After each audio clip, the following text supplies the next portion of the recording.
ابھی میں جہاز میں وہاں دبئی سے آ رہا تھا تو میں ایسے بیٹھا تھا، ایک بیچ میں ایک اور آدمی بیٹھا تھا، ساتھ ایک خاتون بیٹھی تھی۔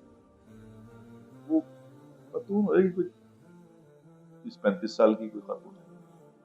جو جہاز میں وہ بیٹھی ہے لڑکی، اس نے وہ ایک انگریزی کا ناول نکالا ہے، جو ناول اس نے پڑھنا شروع کیا ہے۔ جہاز چل گیا، شروع ہو گیا، اڑ گیا، وہ کھانا کھونا لے کے آ گئے، وہ کھانا بھی اس نے کھانا شروع کر دیا، وہ اکبر ناول پڑھتی رہی۔ میں دیکھتا رہا کہ یہ کیا کرتی ہے۔ تو خیر مجھ سے، خیر ہماری بری عادتیں، رہا نہیں گیا مجھ سے۔ میں نے اسے کہا بیٹا یہ کیا پڑھ رہی ہے، یہ تم کیا پڑھ رہی ہو؟ میں اتنے گھنٹے سے میں دیکھ رہا ہوں تم پڑھ رہی ہو، کیا پڑھ رہی ہو؟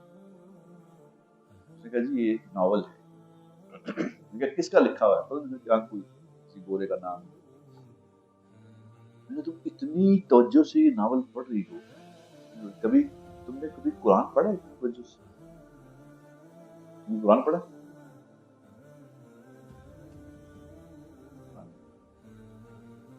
نہیں، یہ لکھنے والا بھی جھوٹا ہے، یہ بات بھی جھوٹی ہے،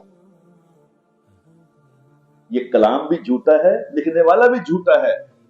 تو تم جھوٹ پڑھ رہی ہو، جھوٹ پڑھ رہی ہو۔ ناول مطلب افسانہ ہے، افسانہ جس کا نام ہی افسانہ ہے، جس کا نام ہی افسانہ ہے، وہ کہتے ہیں جی بڑا کہ جی آج کل ڈرامے بڑے اچھے چل رہے ہیں، خدا نام ہی ڈرامہ ہے۔ خدا کے بندو، جس کا نام ہی ڈرامہ ہے، تم اس میں سے ہدایت ڈھونڈ رہے ہو کہ جی بڑا بڑا سبق آموز ڈرامہ ہے۔ ہم دیکھو، ہمیں پتہ کچھ نہیں کہ کیا سبق آموز ڈرامہ۔ مجھے یہ سمجھ آتی ہے کہ کیا بات کرنی، کہاں سے شروع کرے، کہاں سے شروع کرے، کچھ سنتا ہی بات نہیں۔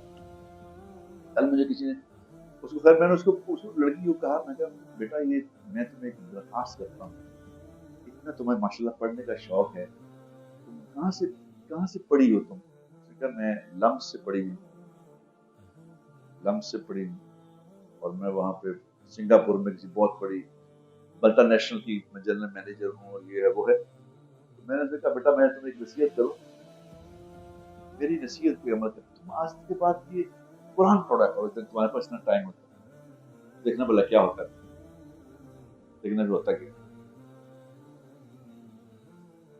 تو اس سے خیر میں نے 10 15 منٹ بھی بات کی، تو اس نے کہا مجھے بڑا اچھا لگا، آپ کی باتیں بڑی اچھی باتیں کی ہیں، میں انشاءاللہ تعالیٰ کوشش کروں گی کہ آئندہ سے آپ کی باتوں پہ عمل کروں۔